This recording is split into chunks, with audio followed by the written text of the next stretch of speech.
Going on, Z Warriors? Mr. Waffles here, and today we have a special guest commentator, TJ. He's from our locals, a really good player, so I'll have him introduce yourself. Yeah, thanks, Mr. Waffles. It's weird to call you that on here, but thanks for having me on. I guess before these guys get started here, as they're putting their decks on the table and everything, I'll just put out a quick plug for DBZ United. We've got podcasts, we stream on Octagon, and we stream live games like the one you see here, so check us out. Yeah, we'll have a link to that description in the video and down below in the comment section for sure, as well as when I put it on Retro. So today, TJ, we have this matchup, Saiyan Vegeta against Namekian Piccolo. So going into this, the head-to-head, who do you think is going to win? Well, I mean, it's very tough for a Saiyan Vegeta player to ever get the edge on a Namekian Piccolo in the current format, 2 sets in. Probably the only way a Saiyan player is going to win is if they jump out with a big lead early in the first couple of turns. Yeah, I see that. And things with Namekian, it can stabilize really quickly because it can take a bunch of damage and pretty much kind of recuperate pretty easily, like rejuvenate pretty much, because that's what the deck does. So Saiyan Vegeta really has to come with all guns blazing, because once Namekian gets control, it's pretty hard for Vegeta to come back from. Yeah, and of course there's a bit of luck in that. In addition to how much damage the Saiyan Vegeta deals, you'll have to look at what damage it deals. Specifically, if Piccolo's weighted clothing falls into the discard pile early, that could change the entire game. Yeah, right there. Weighted clothing out of nowhere, just bam, just out of nowhere. So before we also get on with the match, because you're still shuffling, what did you play at New Hampshire? Well, I was playing Namekian Piccolo. I could actually tell by the guy's shirt on the right that I played him later on. And I almost played the same Vegeta player as well, but I don't want to spoil what happened there. Yeah. So how did you like the deck? Did you think, was it like aggro? Was it passive? Or? I mean, honestly, I was kind of stuck for ideas. I just ended up net decking the popular Namekian builds, and I felt they were a little bit too down the middle. I would have rather gone either more ball bounce or more aggro, but I kind of split the difference. I didn't really like how it played.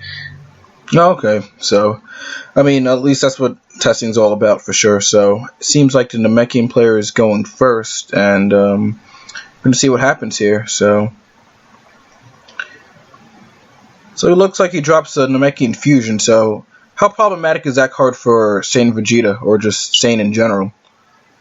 Well, it's really difficult because Saiyan doesn't have very much removal at all, especially when it comes to setups, so that's already a major roadblock, because that is essentially 1 or 2 physicals that the Namekian player can just eat with no consequences. Yeah. And then Saiyan Vegeta plays VTP. Doesn't rejuvenate. I don't know if I agree with that, but we just see more setups coming down from the Namekian player, and it already looks like a bad start for Saiyan Vegeta. Yeah, that's a crippling board. If this was a casual game, I know some friends who would probably just give up before they even got to the second turn here if they're Saiyan Vegeta. Yeah. I mean, both players didn't decide to rejuvenate. I mean, I don't know. Do you agree with those plays? Just because I don't see the point. I could vaguely see what the Vegeta player is going for to pull back the Gallic Gun, but I have a hard time imagining it would ever get through against the Namekian Piccolo, since people are packing more energy blocks in the current meta. Exactly. As for the Namekian player, I could take it or leave it. I guess if he wants to leave an option in there so he can rejuvenate, gain anger, get to level 2 quicker, it might not be a bad play. Yeah. Oh, weighted clothing out of nowhere. Ooh. Like you said before in the pre-matchup. So. Yeah, and he's already banishing for anger. You really can't strip the better beginning of the game than this for our Namekian Piccolo player. Definitely. Now, do you agree with using weighted clothing so early? Well, it depends. It's hard to get a feel for what the Vegeta player might be packing in their deck. Mm-hmm. It's a question of, do you think he runs Devastating Blow or not? And I can see why you might be afraid to take that chance before you know much of anything about the other guy. Yeah, I agree. So, I mean, even though Vegeta got to level 2, we see that radar. So I'm just thinking Dragon Ball 2 right now. I feel like... Yeah. I could definitely see that. That's a great option. You also have other options. If he feels that he can block most of Vegeta's incoming damage, then he could just either go for MPPV, maybe he's got a build where he can loop to 7. He's got a lot of options here. Yeah. And Ball 2 comes down, so just to drop him right back down. Yeah, good call by you, buddy. Yeah. And, I don't know if the Namekian player possibly runs Wall Breaker, but if he had that to pin him on 1, that would be a devastating lock. Yeah, that would be a devastating blow. I see what you did there. See what I did there, buddy? I'm going to go eat waffles. waffle now. Dude, I actually hate waffles. No, just stop lying. I'm not lying, dude. 100% serious. Did you just have the grand reveal on Facebook that you hate waffles? Yeah, I'm more of a pancake guy. But it's kind of hard for Mr. Pancakes, right? I mean, I don't know. Only you know the inner workings of YouTube. I'm just a guy who watches deep sea videos. Yeah. So he takes another left kick, and that's another 3 anger. But, I mean, Saiyan Vegeta only has 1 card in hand. And this is what we see. Go ahead, sorry. Yeah. Well, yeah, I'm sure you were about to say the same thing. Namekian overtime with the mounting hand advantage that Namekian gets. It really almost doesn't matter what he takes here because he has so much control. It's hard to make a critical error at this point. Yeah. Well, it takes a double strike to just shuffle that ball back in, net anger as well as possibly draw it again to lower him once more. So, I mean, it's crazy stuff. Yeah. The only thing is it doesn't seem like the Namekian Piccolo player has much of a hand to capitalize unless he plans on getting to level 2 here. I can't see his anger. Yeah, that's the problem, you know. But we see Vegeta go up to level 2 again. So he went from 1 to 2, back to 1, up to 2 again. So I could imagine he would have been at 3 by now. Yeah, I mean, that could definitely be difficult to deal with. And the Namekian player burns the fusion early. I mean, unless he's getting the 2 right now, I don't know if I agree with that play. Yeah. Kind of hard to really see with the glare, so we apologize for that for sure. But for the most part, seems like this Namekian player is still in control despite having a bad hand. And this is what we've been talking about, how Namekian is just still able to really recoup after a bad hand that you can catch it on. You know, as David Pena would say, you know, catch them with their pants down. And this is one of those moments, but it's really hard for the Namekian player to really be in so much trouble here because Saiyan Vegeta's all out of resources right now.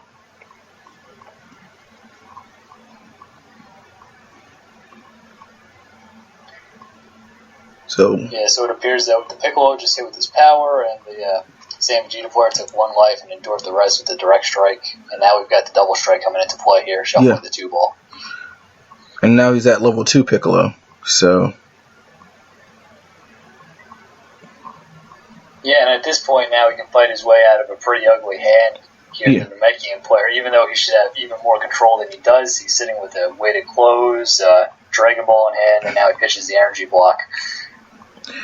Now, what do you think Saiyan needs to really put it over that threshold to really be competitive? It's a good question. It just feels like when you look at the identity of every color in the game, it feels like the developers probably want to shy away from giving the Saiyan decks too much board control and have it play that tactically. Yeah. And basically not being able to do cool stuff like the Namekian player just did here, bringing out Ball 2 again. Yeah. And so I'd say you look at some of the old Saiyan Masters in Retro Z, who, Score Z, whatever you like to call it, and they gave the Saiyan player more hand advantage. So that's what the Saiyan player would need to keep up against some of these decks like your Namekian Piccolos, your Black Frillins, and also Ginyus that generate more actions. Saiyan needs to have enough actions to keep up. Yeah, I agree. And Ball 2 comes down, Ball 3 and 1, so back down to 1. This game doesn't look like Namekian, Saiyan Vegeta's game at all, one bit. I mean, the only real question is if the Namekian player wants to ball MPPV or win by survival, and that's just going to come down to the draws. Yeah. So, let's see what he does here.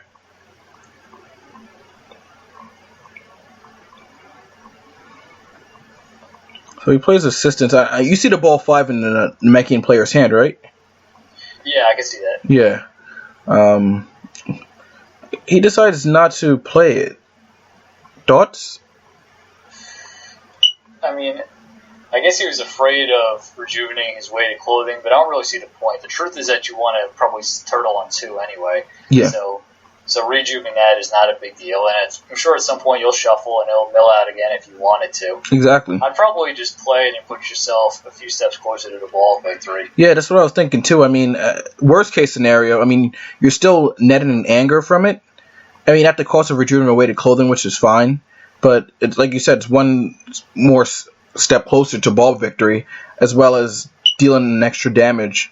You know what I mean? So, I mean, if I was a Saiyan Vegeta player right now, I personally would just kind of pass Rejuve, since he put the ball at the bottom. If my opponent, doesn't shuffle anytime soon, I'll just try and solely passively gain anger to level up, because there's no point in me entering at level 1 Vegeta. It's not really doing anything. Yeah, I could definitely see that play. Hopefully he'll allow you to backdoor into level 2, give yourself the extra action and the potential buff. Yeah. And really, if you're the same Vegeta player, the only thing you can hope for is that the Namekian player makes a great mistake, like entering on you with the wrong hand. So playing passively, eventually if you frustrate them, some people get antsy and they'll make a play when they shouldn't. So that'll be probably your only hope anyway. I mean, in my Saiyan Trunks deck, I run Ball 4 because I realized, even in Set 1, how problematic setups were, for sure. So, I recommend every Saiyan deck to at least run that Ball. I think probably that should be the first ball to really go in. But Saiyan Vegeta is entering, and I guess the Namekian player is deciding what to VTP, or if he's going to use it at all.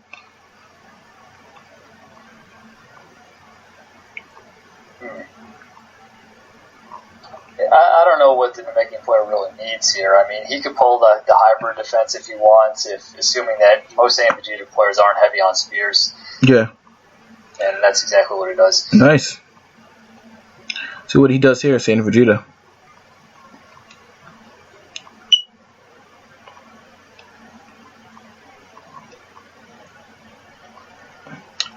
So it looks like the Saiyan Vegeta wall breaker Piccolo at level 2.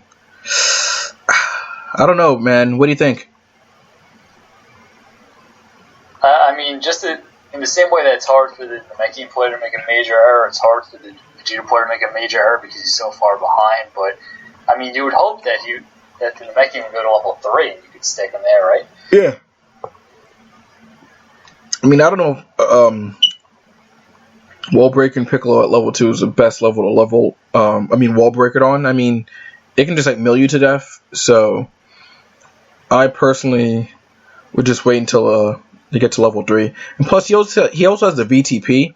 So if he really cared that much, well, he already burned the VTP, but he can stack with assistance. So. Yeah. I was saying for the same Vegeta player. I mean, he can just leave it in discard pile and let the Namekian player enter on him or something like that. Fair enough. And he gets rid of it right away.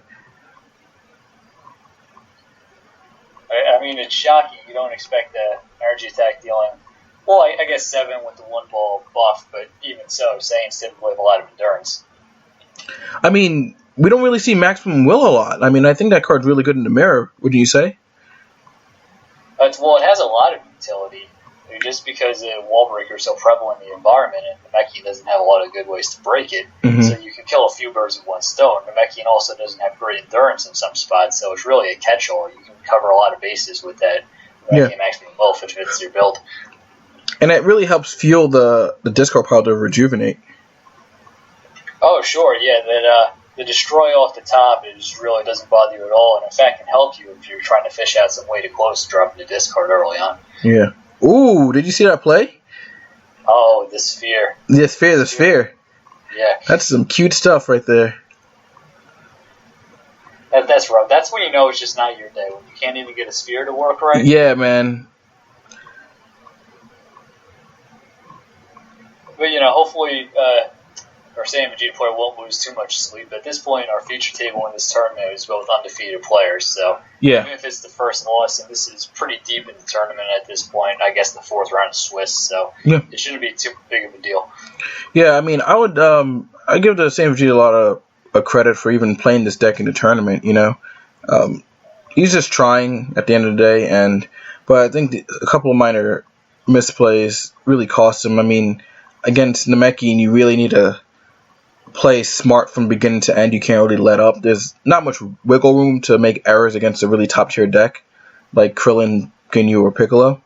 So simply even things like just entering when you're not supposed to, things like that. It's certainly true, but I think there's been enough small misplays on either side. I just don't think that even a perfect Saiyan Vegeta player, with the way that the beginning draws were for Namekian, could ever possibly. Oh yeah, totally agree. I mean, first and foremost, it all comes down to the build, and he's doing what he can. I mean, we see some surprises for Ginyu, intimidation for Ginyu, and things like that. So Yeah, and what do you think about that? Do you think he should really be teching that much for Ginyu, or should he just accept the natural advantages that Saiyan has with things like spin kick and surprise? Yeah, I would even run Intimidate. I really like the card, but I find it just really, really slow. I mean, he's not even running Vegeta's Anger, I don't think, so you can't even make much of surprise as you would want. So, if you have Intimidation, they can just bring out Nappa and shut you down. So you have to rely on a spin kick for it to be really effective. I mean, that's why, again, I like Saiyan Trunks, because it makes surprises pretty much a live card all the time. And, unless you're running Vegeta's Anger, I would probably take out the Intimidations or something like that for that. Yeah, I could definitely see that. I mean, he should have some options with the criticals on Gallic Gun, and I haven't seen if he had a Pinpoint Blast in the deck, but that could also work as well. Yeah, I mean, like, you have... Saiyan has pretty good ways to get rid of allies, so... then again, the setups is what the issue is with Saiyan. That's one of the things that Saiyan really needs to deal with. But I'm looking at the build, and I think the Saiyan Vegeta player can probably make some more tweaks. I mean, I don't think he's even running Rescue or Strength Test. Those cards are really good. Yeah, I could see you going a lot of different ways with it. Or you could also say that some of those cards might even be too slow and too techy and just go complete overkill and try to pack every hand with 4 attacks. Yeah. Make it a suicide build. Yeah, the Namekian player right now is just dominating him. Like, he has like 2 cards in his discard pile. It's pretty brutal right now. I mean, if you're talking about a deck count, it's probably got to be about 45 to 10 at this point. Yeah. Right, and it's, from what I could tell, you went to Glare. It looks like the Piccolo player got to level 4, right? Yeah, I think he's at level 4, yep. So, at this point, it's only a matter of if you can anger out first. And that's an interesting card in the Namekian player's build, though. What do you think of the Energetic Left Blast for Namekian Piccolo? I totally feel that it's a card that he needs right now. Not a lot of people are playing it, but it's one of those cards where you can rejuvenate it if it ever goes away. And really, Nappa's your biggest nemesis, in the Namekian Piccolo. I mean, if you can't get to 2 and you're staring down the Nappa, it's really hard for you to get rid of it. So having those left blasts in there, I think is a really good meta call for sure in Namekian Piccolo. Yeah, I can see that. So what do you think the right number is then? Because you have to figure Ginyu shouldn't make up more than a third of the field, and in basically every other matchup, it's a dead card and it's not even styled. Yeah. I'll probably say like 2. I think is an ideal number, for sure. I mean, for Piccolo's, just pretty much trying to get to level 2 as fast as possible. If not, then again, if Ginyu is a problem for you, I would say you can try to maybe just focus on getting level 2 faster. So I'm not sure if he's running... we saw some Focus Assault or stuff like that, but the only thing you really have to worry about when you're playing Namekian Piccolo is pretty much Wall Breaker, for the most part, because that's what's going to hinder you from doing what you want to do. So maybe if he took out the left blast for an energy attack that did some more damage, I'm not sure. And again, it depends on the build. Some builds won't really have any other choice than to attack. Other builds you might be playing a bounce build and not especially care if your allies are shutting you out. Yeah. So this match is already over here. That was pretty quick, I gotta say. Yeah, he wall breakered him at 4 anger, level 4, but couldn't get the job done. He VTP'd for a sphere, which I guess we don't know. It's kind of hard to say. I mean, I probably would have gone more like a defense, because if you take the Piccolo attack, you will die, but it wasn't really looking good for the Saiyan Vegeta player anyway. But we saw him running balls 3, 5, and 7. Obviously, 3 and 5 for anger, and 7 just to recycle stuff. But I really think 4 is a necessity. It's just one of those cards where it can really help you in a pinch. Yeah, I mean, it seems like at that point, though, once you introduce all those balls, you could almost turn it into a Dragon Ball deck and start playing that insane. Yeah. It might not be as insane as it sounds. Yeah, but no, yeah. I don't even know if I want the tech balls. I might be with you where you just play the 4 and play nothing else, probably. Yeah. I mean, for the most part, 4, if they destroy your setups, I play Rescue in my build, so I could always rejuvenate the setups back. So it again helps me more than it hurts me for the most part. And the setups I only play are Enraged and VTP, so one of them is being used when I enter, and the other one can just get rejuvenated if it's destroyed, if my opponent steals it. But running 3, 5, and 7 Insane Vegeta is so risky, very risky, just because, unless you're packing some endurance, I see those things just going back and forth really quickly. Well, and that's the thing, it's going to be tough for Vegeta to take them back because it's going to max out at, let's see, only 3 free crits because the Galacon is conditional crits. Yeah. And I don't think he was running the same Pinpoint Blast. Yeah, so if you don't have that, then Dragon Balls are really just a hazard. Yeah. I mean, for me, that's one of those cards that I just definitely put in all my Saiyan decks just because it's just spot removal, Or depending on what you need to be taken care of. I should say spot removal, but, it just helps control the game state, And capturing that Dragon Ball can be really clutch. So if you're playing balls, you should really play Saiyan Pinpoint. I mean, honestly, as a medical, I would play Saiyan Pinpoint probably a max in anything because it gives you utility against all of the top decks. You're going to get Dragon Balls against sometimes Piccolo, always against Krillin, and then against Ginyu, you can usually pick off an ally unless it's late in the game and they have Ginyu 3 or 4 out. Yeah, totally agree, 100%. So, I mean, it wasn't really looking good for Saiyan Vegeta from the beginning, but, I mean, that's pretty much how Saiyan Vegeta is. You just kind of go in guns blazing. Hopefully, we can see something with Saiyan more along the lines of something more diverse in terms of playstyle. Maybe not so much anger beats, but more flexibility and utility. That's what I'm hoping for. Yeah, I'd love to see some different options. So hopefully we'll find out more about Set 3 in the future, and we'll see some cool stuff for Saiyan. Sounds good. So thanks again, TJ, for helping me with this commentary and being a special guest commentator. And again, I also want to shout out to the New Hampshire crew, JJ, Scott Dashy, the Peñas, the Sweeneys, all you guys. Thanks so much for hosting a great event, and I can't wait to see you guys again in the future, and it's giving you guys a nice shout out there. And again, to recap, I also want to give shout outs to DBZ United, as well as Dragon Ball Radio, Guru DBZ, sorry, and all those other channels that are supporting the game out there. So shout outs to all you guys, and you guys take care. So, any last words, TJ, or are you all set? No, I think I'm good. If you want to hear more from me, you can catch us on DBZ United streams, whether it's live or from Octagon, and on the podcast, and we'll have more episodes of that in the future. Sounds good. All right, guys, take care. Mr. Waffles, out.